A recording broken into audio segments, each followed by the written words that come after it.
नमस्कार साथियों, ज्ञानदान चैनल में आपका स्वागत है। संस्कृत व्याकरण हम पढ़ रहे हैं और संस्कृत व्याकरण में हमारा टॉपिक चल रहा है प्रत्यय।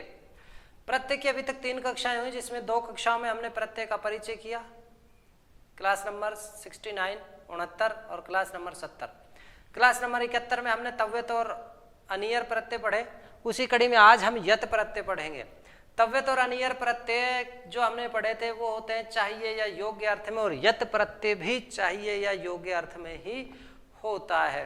तो यहाँ तव्यत, अनियर और यत तीनों में से कोई सा भी प्रत्यय लग सकता है। वहां हमने पढ़ा था कि तव्यत और अनियर जो प्रत्यय थे उनका प्रयोग कर्मवाच्य और भाववाच्य में होता था और किसी भी धातु में वो जुड़ जाते थे। यहाँ पे जो यत प्रत्यय होगा वो किन किन धातुओं में जुड़ेगा उसकी भी चर्चा करेंगे, और क्या क्या नियम लागू होंगे वो सारी चीजें आज के वीडियो में हम सीखने वाले हैं। तो पूरा वीडियो देखिए लास्ट तक और अपने ज्ञान को बढ़ाइए। देखो, सबसे पहले अचोयत सूत्र है।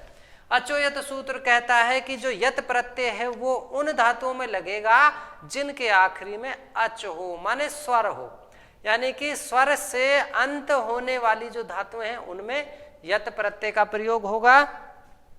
दूसरा क्या है? पोरदुपधात। ये सूत्र कहता है कि पै वर्ग से अंत होने वाली धातु हो और उससे जस्ट पहले यानी उपधा में आखिरी में पै वर्गो पै फै पै फै में इनमें से कोई सा भी हो और उससे पहले ए हो तो वहां भी यत प्रत्यय का प्रयोग होगा। उसके बाद शकी सहोच्च सूत्र कहता है कि शक और सह धातु से भी यत प्रत्यय होगा। तकी शशि चति यति जनिभ्यो यत, ये सूत्र कहता है कि इन धातुओं में भी तक, शश, चत, यत और जन, इन धातुओं में भी यत प्रत्यय का प्रयोग होगा। और हनो वा यद वधश्च वक्तव्य, और ये सूत्र कहता है कि जो हन धातु हो उसमें यत प्रत्यय होगा, और हन धातु को विकल्प से वध भी होगा। यानी कि एक बार हन धातु में यद जोड़ करके सीधा सीधा हन्य रूप बनेगा और एक बार हन का विकल्प से वध आदेश हो जाएगा, यानी हन की जगह वध हो जाएगा और वध धातु में यद जोड़ के वध्य शब्द बनेगा, क्योंकि यत जो प्रत्यय है उसका यह शेष रहता है, हलंत्यम और तस्य लोपे से तय का लोप हो जाता है। देखो, सबसे पहले हम कुछ एक चीज देखते हैं। नंबर 1, जो यत प्रत्यय है वो किस अर्थ में प्रयुक्त होगा। अभी तो हमने चर्चा की कौन कौन सी धातुओं में ये लगता है। तो सबसे पहली सबसे मोटी चीज जो हमारे रीट और सेकंड ग्रेड फर्स्ट ग्रेड में आते हैं, लगभग सीधे सीधे सवाल पूछते हैं, इतने डीपली वो नहीं एंट्री मारता है। तो यहाँ यत, अचो यत कहता है कि जो अच प्रत्यांत शब्द है, यानी कि स्वरांत जो धातुएं हैं, स्वर से अंत होने वाली धातुएं जिनके आखिरी में स्वर हो, उनके साथ में ही ज्यादातर यत होता है। और यत की पहचान बहुत सिंपल है, इसमें ज्यादातर गुण होता है। और कैसे होता है तो देख लीजिए। सबसे पहले अर्थ, तो चाहिए या योग्य अर्थ में यत प्रत्यय का प्रयोग होता है। नेक्स्ट, इसका शेष भाग क्या रहता है? तो यत प्रत्यय का भी आपने सुना, यत प्रत्यय का हलंत्यम और तस्य लोपे से तय का लोप हो जाएगा, यह शेष बचेगा, मतलब जो हमारा भाग जुड़ेगा वो यह जुड़ेगा। नेक्स्ट है इट का आगम होगा कि नहीं होगा, तो यहाँ इट का आगम सेट धातुओं में नहीं होगा। उसके बाद इसके रूप बनेंगे राम, लता और फल की तरह, यानी यत प्रत्यय से जो शब्द बनेगा उसके रूप राम की तरह पुल्लिंग में, लता के रूप की तरह स्त्रीलिंग में और फल के रूप की तरह नपुंसक लिंग में बनेंगे। अब इसके कुछ एक और नियम हैं, उनको हम देख लेते हैं एक बार, फिर उनके सबके उदाहरण एक साथ हम देखेंगे। तो सबसे पहले हमने देख लिया चाहिए या योग्य अर्थ में हो जाएगा। दूसरा, इसका शेष भाग यत रहेगा, इट का आगम नहीं होगा, राम, लता और फल की तरह इसके रूप बनेंगे, मतलब इससे बना हुआ रूप अव्यय भी नहीं होगा। नेक्स्ट है सार्वधातुक अर्ध धातु का हो। ये सूत्र तो आपको याद ही कर लेना चाहिए, क्योंकि अधिकतम प्रत्ययों में ये सूत्र काम आएगा। और ये सूत्र कहता है कि यदि धातु इगंत है, इगंत क्या है तो पिछला वीडियो आप देख लीजिए, उसमें आपको समझ में आ जाएगा। ई, उ, री और री, इनको हम इक कहते हैं। और यदि कोई धातु ऐसी है जिसके आखिरी में ई, उ, री या री में से कोई सा वर्ण हो तो ई, उ, री को हो जाएगा गुण। कैसे होगा? पिछले वीडियो में भी हमने देखा था, इसमें भी देख लेते हैं। ई, उ, री और री, तो तो ई को हो जाएगा ए, ऊ को हो जाएगा ओ, री को हो जाएगा ए और री को हो जाएगा ए। अब यहाँ उरण रप्रय सूत्र कहता है कि इस री के साथ में यदि हम ए कर रहे हैं तो इसको रे लगा देंगे, और यहाँ पे अदेंग गुण सूत्र कहता है कि अत और एंग ए और ओ इनको ही गुण कहते हैं। तो यहाँ ई की जगह ए हो जाएगा, ऊ की जगह ओ, री की जगह अर, री की जगह अर। गुण स्वर संधि में भी इसको हम सीख सकते हैं, प्रत्याहार निर्माण किया वहां भी हम इसको सीख सकते हैं, और पिछला प्रत्यय जो हमने पढ़ा है उसमें भी हम इसको सीख सकते हैं पार्ट नंबर 70 में। तो यहाँ देखो ये क्या कह रहा है कि यदि धातु कैसी हो, इगंत हो, जिसके आखिरी में ई, ऊ, री या ली हो, ऐसी धातु को हो जाएगा गुण। माने ई यदि आखिरी में है तो ई की जगह ए हो जाएगा। जैसे ची धातु है, यहाँ पे देखो ये रहा ची है, तो ची में ई है, ई को गुण हुआ ए और रूप बन गया चेयह। ऐसे जी का बन गया जेयह, नी का बन गया नेयह, लू का लव्य और पू का पव्य कैसे बना, इसकी पूरी प्रक्रिया ये रही। देखो यहाँ पे जैसे भूयत था, भू ऊ का हो गया गुण ओ, भू का गुण क्या होता है ओ, तो ऊ का गुण हो गया ओ, भू से बन गया भो प्लस में यत।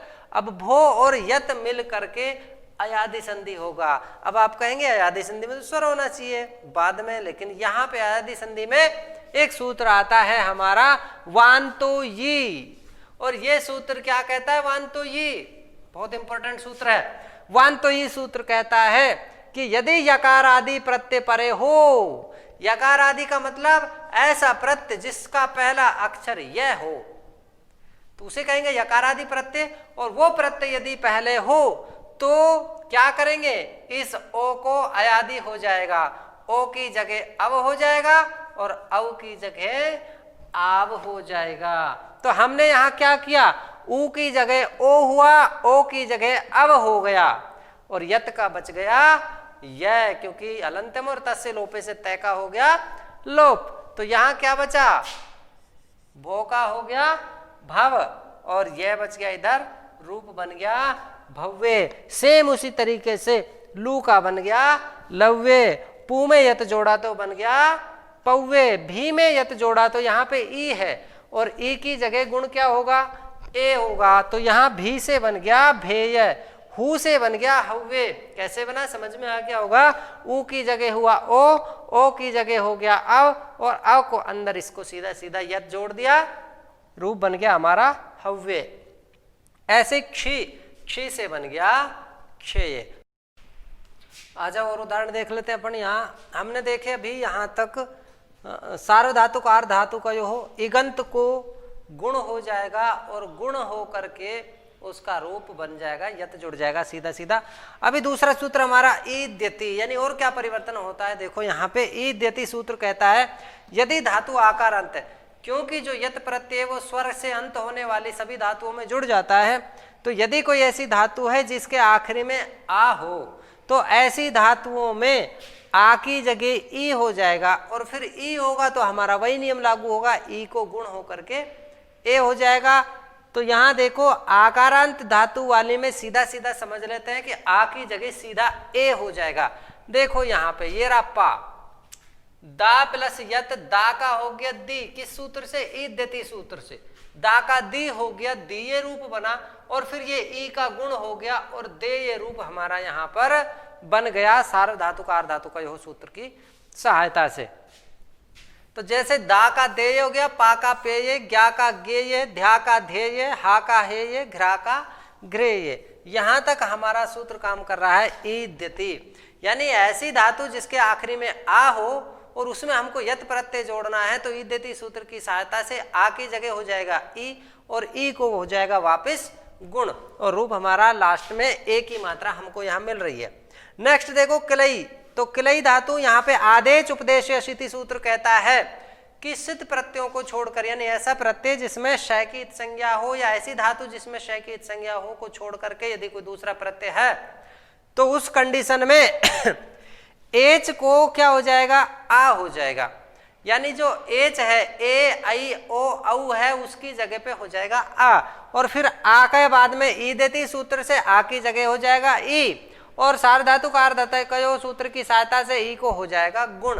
अंत पंत सरवंत, मतलब कहने का मतलब यह है कि जो सारा काम होकर के लास्ट में ए की मात्रा यहाँ पर होनी है या ओ की मात्रा यहाँ पे आनी है। तो यहाँ ए की मात्रा आ जाएगी। देखो किलई से यहाँ सीधा समझ लो, इसमें ए की मात्रा हो जाएगी। किलई से किला बना, आ हो गया हमारा आदेश उपदेश असिति सूत्र से, और फिर किली हो गया हमारा इदेति सूत्र से, और फिर किले हमारा सार्वधातु कार्धातु कयो सूत्र से। किले ये रूप अंत में हमारा बन जाएगा, सीधी भाषा में समझ लो। ऐसे त्रयी का त्रेय, त्रेय स्त्रीलिंग में त्रेया हो जाएगा, ठीक है। गिलई का गिलेय, शप का। अब यहां तक देखो, ये तो उदाहरण थे हमारे इसके। अब पौरद उपधात, पै वर्गांत यदि धातु है और उसकी उपधा में ए है। उपधा का मतलब होगा कि आखिरी वाले वर्ण को छोड़ के जस्ट पहले, तो आखिरी में पै वर्ग है, पै है, जस्ट पहले ए आया उपधा में, मतलब आखिरी से जस्ट पहले वाला उपधा होता है। तो ऐसी धातुओं में भी यत प्रत्यय का प्रयोग किया जाएगा, पोरद उपधात सूत्र से। पोह अ उपधात, अत उपधात, ऐसा सूत्र है इसमें, पोह अत उपधात, यानी उपधा में ए हो ह्रस्व और पै वर्गांत धातु हो तो वहां भी यत प्रत्यय होगा। और देखो यहाँ पे पै वर्ग है, प आया, भय आया, भय आया, मैं आया, मैं आया, तो यहाँ शप। अब इसमें देखो कोई नियम एक्स्ट्रा नहीं लगाना है, क्योंकि आखिरी में हलंत वर्ण है और सीधा सीधा हम इसमें यत प्रत्यय जोड़ देंगे। तो शप से हो गया शप्य, रब से हो गया रभ्य, लब से हो गया लभ्य, नम से हो गया नम्य, गम से हो गया गम्य। जाने योग्य, जाना चाहिए, ऐसा स्थान है, ऐसा जब शब्द होगा कोई तो वहां पे इसका प्रयोग हम करते हैं। तो यहाँ पे हमारे 3 सूत्रों का प्रयोग हुआ। अब नेक्स्ट देखो, ये सूत्र हमारा सखी सहोच्य सूत्र। सखी सहोच्य सूत्र कहता है कि शक और सह जो धातु हैं उनमें भी यत प्रत्यय का प्रयोग होगा। तो कर दो भाई, शक में यत का प्रयोग किया तो शक से सीधा सीधा यह जुड़ गया, शक्य बन गया। हलंत वाली धातु में कुछ नहीं करना है। यदि स्वर होता तो उसमें हम ये नियम लगाते, आ की जगह ई करते, ई के बाद में गुण हो जाता, ए हो जाता। लेकिन यहाँ शक्य में शक्य हो गया, सही सह से सही हो गया। उसके बाद सूत्र तके शशि चति यति जनिभ्यो यत वाच्यम, ये कहता है कि भाई इन धातुओं में भी, तक धातु में, शस धातु में, चत धातु में, यत धातु में, जन धातु में भी यत प्रत्यय का प्रयोग होगा। तो तक से हो गया तक्के, चत से हो गया चत्ते, जन से हो गया जन्य। नेक्स्ट देखो, अब ये सूत्र कहता है हनो वा यद वधश्च वक्तव्य।